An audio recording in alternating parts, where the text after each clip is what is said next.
আসসালামু আলাইকুম আমার প্রিয় বন্ধুরা আপনাদের সকলকে এই চ্যানেলে স্বাগত জানাই। প্রিয় বন্ধুরা, রাতে ঘুমানোর আগে এই একটি জিনিস পড়ে ঘুমালে ফেরেশতা নিজে থেকে রিজিক নিয়ে আসে, বড় বড় সমস্যাও দূর হয়ে যায়, সকাল অবধি আপনার সব মনের আশা পূরণ হয়ে যাবে। প্রিয় বন্ধুরা, আজকের এই ভিডিওতে আমি আপনাদেরকে বলবো আপনারা সেই কেরামতির নামটি কিভাবে পড়বেন, কতবার পড়বেন এবং কোন সময়ে পড়বেন। প্রিয় বন্ধুরা, এটা এমন এক শক্তিশালী ওজিফা যেটা করার ফলে যদি আপনার বাড়িতে জিনের উৎপাত, কালো জাদুর সমস্যা, এমন কিছু সমস্যা থাকে তাহলে সেই সমস্ত কিছু ইনশাআল্লাহ চিরকালের মতো দূর হয়ে যাবে। আর এই ওজিফা করার ফলে আপনার বাড়ির গরিবি, পেরেশানি শেষ হয়ে যাবে, আপনার বড় বড় রোগও চিরকালের মতো দূর হয়ে যাবে। সেই সমস্ত রোগ যেগুলো অনেক ডাক্তার বা অনেক ওষুধ খাওয়ার ফলেও সারছে না। আর প্রিয় বন্ধুরা, আপনার দোকানে বা আপনার ব্যবসায় তেমন লাভ হচ্ছে না বা আপনার রিজিকে তেমন বরকত আসছে না, তাহলে এই ওজিফা করার ফলে অনেক বেশি বরকত চলে আসবে। আপনার যে কোনো সমস্যা থাকুক না কেন, যত বড়ই সমস্যা থাকুক না কেন, এই ওজিফার বরকতে সেসব চিরকালের মতো দূর হয়ে যাবে। প্রিয় বন্ধুরা, এই ওজিফাটি আপনাদেরকে শুধু একবারই করতে হবে।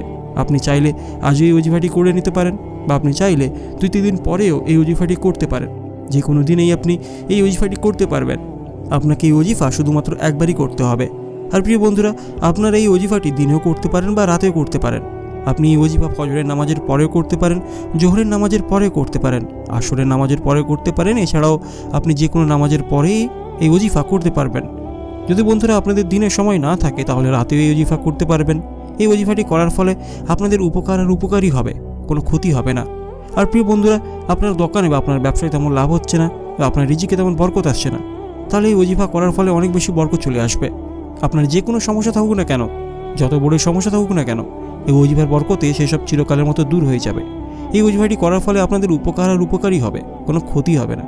প্রিয় বন্ধুরা, এই ওজিফাটি এত বেশি শক্তিশালী, যদি আপনারা একবার পড়ে নিতে পারেন তাহলে আপনার বাড়ি থেকে সব রকমের সমস্যা চিরকালের মতো দূর হয়ে যাবে, জাদু চিরকালের মতো দূর হয়ে যাবে, বেবরকতি চিরকালের মতো দূর হয়ে যাবে এবং আপনার রিজিকে অনেক বেশি বরকত চলে আসবে। আল্লাহ রাব্বুল আলামিন আপনাকে এমন এমন জায়গা থেকে রিজিক দেবেন যা কিনা আপনি কল্পনাও করতে পারবেন না।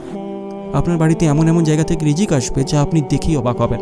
যেভাবে চুম্বক লোহাকে নিজের কাছে টানে, ঠিক সেভাবে আপনার বাড়ির রিজিককে নিজের কাছে টেনে নেবে, মাল ও দৌলতকে নিজের কাছে টেনে নেবে এবং আপনি খুব তাড়াতাড়ি মালদারও হয়ে যাবেন এবং আপনার বাড়ি থেকে সমস্যা দূর হয়ে যাবে। কারণ প্রিয় বন্ধুরা, এটা এমন একটি শক্তিশালী ওজিফা, যারা এখনও অবধি ওজিফাটি করেছে তারা সবাই তার ফল পেয়েছে। তো প্রিয় বন্ধুরা, এবার আমি আপনাদেরকে বলবো আপনারা এই ওজিফাটি কীভাবে করবেন। তো তার আগে বন্ধুরা, ভিডিওটিকে মন থেকে একটি লাইক করে দিন। আর যদি আপনি এখনও চ্যানেলটিকে সাবস্ক্রাইব না করে থাকেন তাহলে এক্ষুনি চ্যানেলটিকে সাবস্ক্রাইব করে বেল আইকন প্রেস করে দিন, যাতে করে ভবিষ্যতে যখনই কোনো ভিডিও দেব আপনার কাছে তার নোটিফিকেশন চলে যাবে। তো প্রিয় বন্ধুরা, আপনারা এই ওজিফাটি রাতে বা দিনে যে কোনো সময় এটা করতে পারবেন।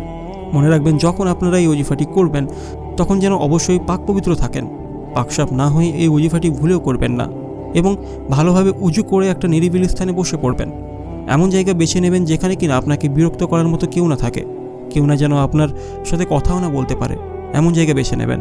তো এরপর আপনারা 7 বার দুরুদ ইব্রাহিম পড়ে নেবেন। আশা করি আপনারা দুরুদ ইব্রাহিম জেনেই থাকবেন। যদি আপনারা দুরুদ ইব্রাহিম না জেনে থাকেন তাহলে আপনারা যেই দুরুদ শরীফ জানেন সেটাই পড়ে নেবেন এবং এরপর আপনারা 333 বার ইয়া লাতিফু ইয়া লাতিফু ইয়া লাতিফু পড়ে নেবেন। প্রিয় বন্ধুরা, এরপর আপনারা আবার পুনরায় 7 বার দুরুদ ইব্রাহিম পড়ে নেবেন, যেটা কিনা প্রথমে পড়েছিলেন। বন্ধুরা, আপনারা যাতে ভালোভাবে বুঝে যান তাই আর একবার আপনাদেরকে বলে দিই কীভাবে আপনারা এই ওজিফাটি করবেন। তো ভালো করে শুনে নিন। তো বন্ধুরা, যখন আপনারা এই ওজিফাটি করবেন তখন যেন অবশ্যই পাক পবিত্র থাকেন, পাকসাপ না হয়ে এই ওজিফাটি ভুলেও করবেন না এবং ভালোভাবে উজু করে একটা নিরিবিলি স্থানে বসে পড়বেন এবং এমন জায়গা বেছে নেবেন যেখানে কিনা আপনাকে বিরক্ত করার মতো কেউ না থাকে, কেউ না যেন আপনার সাথে কথা না বলতে পারে, এমন জায়গা বেছে নেবেন। তো এরপর আপনারা 7 বার দুরুদ ইব্রাহিম পড়ে নেবেন। আশা করি আপনারা দুরুদ ইব্রাহিম জেনেই থাকবেন। যদি আপনারা দুরুদ ইব্রাহিম না জেনে থাকেন তাহলে আপনারা যেই দুরুদ শরীফটাই জানেন সেটাই পড়ে নেবেন এবং এরপরে আপনারা 333 বার ইয়া লাতিফু ইয়া লাতিফু ইয়া লাতিফু পড়ে নেবেন। প্রিয় বন্ধুরা, এরপর আপনারা আবার পুনরায় 7 বার দুরুদ ইব্রাহিম পড়ে নেবেন, যেটা কিনা প্রথমে পড়েছিলেন। যদি কোনো রোগ বা অসুখের জন্য এই ওজিফাটি করতে চান তাহলে আপনি একটা পানির গ্লাসে পানি নিয়ে নেবেন সামনে এবং এই ওজিফাটা করে ওই পানিতে 3 বার ফু মেরে দেবেন এবং পরে ওই রোগী ব্যক্তিকে এই পানি খাইয়ে দেবেন বিসমিল্লাহির রহমানির রহিম পড়িয়ে। যদি আপনি অসুস্থ থাকেন তাহলে আপনিও খেয়ে নিতে পারেন। বন্ধুরা, আপনি একবার শুধুমাত্র এই আমলটা করে নিন এবং আপনি নিজেই দেখবেন এই ওজিফার কামাল। আপনার বাড়িতে যে কোনো জাদু থাকুক না কেন, যত পুরনো জাদু থাকুক না কেন, তা চিরকালের মতো দূর হয়ে যাবে এবং আপনার বাড়ি থেকে বেবরকতি দূর হয়ে যাবে, গরিবি শেষ হয়ে যাবে এবং আপনার বাড়িতে এমন এমন জায়গা থেকে রিজিক আসবে যেটা কিনা আপনি কল্পনা করতে পারবেন না। আর যদি কারো শরীর খারাপ হয়ে থাকে বা আপনার বাড়িতে যদি কোনো রোগী থাকে যা চিকিৎসা করিয়ে পেরেশান হয়ে গেছেন, তারপরেও সে রোগ সারছে না, তাহলে এই ব্যক্তিকে এই পানি খাইয়ে দিন, বিসমিল্লাহির রহমানির রহিম পড়ে বসিয়ে খাইয়ে দিন, ইনশাল্লাহ ওনার রোগ ঠিক হয়ে যাবে। তো প্রিয় বন্ধুরা, আপনারা অবশ্যই ওজিফাটি করুন, আপনার কোনো ক্ষতি হবে না, আপনার উপকার আর উপকারী হবে। তো প্রিয় বন্ধুরা, আশা করি আপনারা ভিডিওটি দেখে ভালোভাবে বুঝে গিয়েছেন ওজিফা সম্পর্কে। তো ভাই ও বোনেরা, আপনারা এই ওজিফাটি অবশ্যই একবার করুন, আর ভিডিওটি ভালো লাগলে অবশ্যই একটি লাইক করে চ্যানেলটিকে সাবস্ক্রাইব করে দিন। তো চলুন বন্ধুরা, দেখা হবে পরের ভিডিওতে।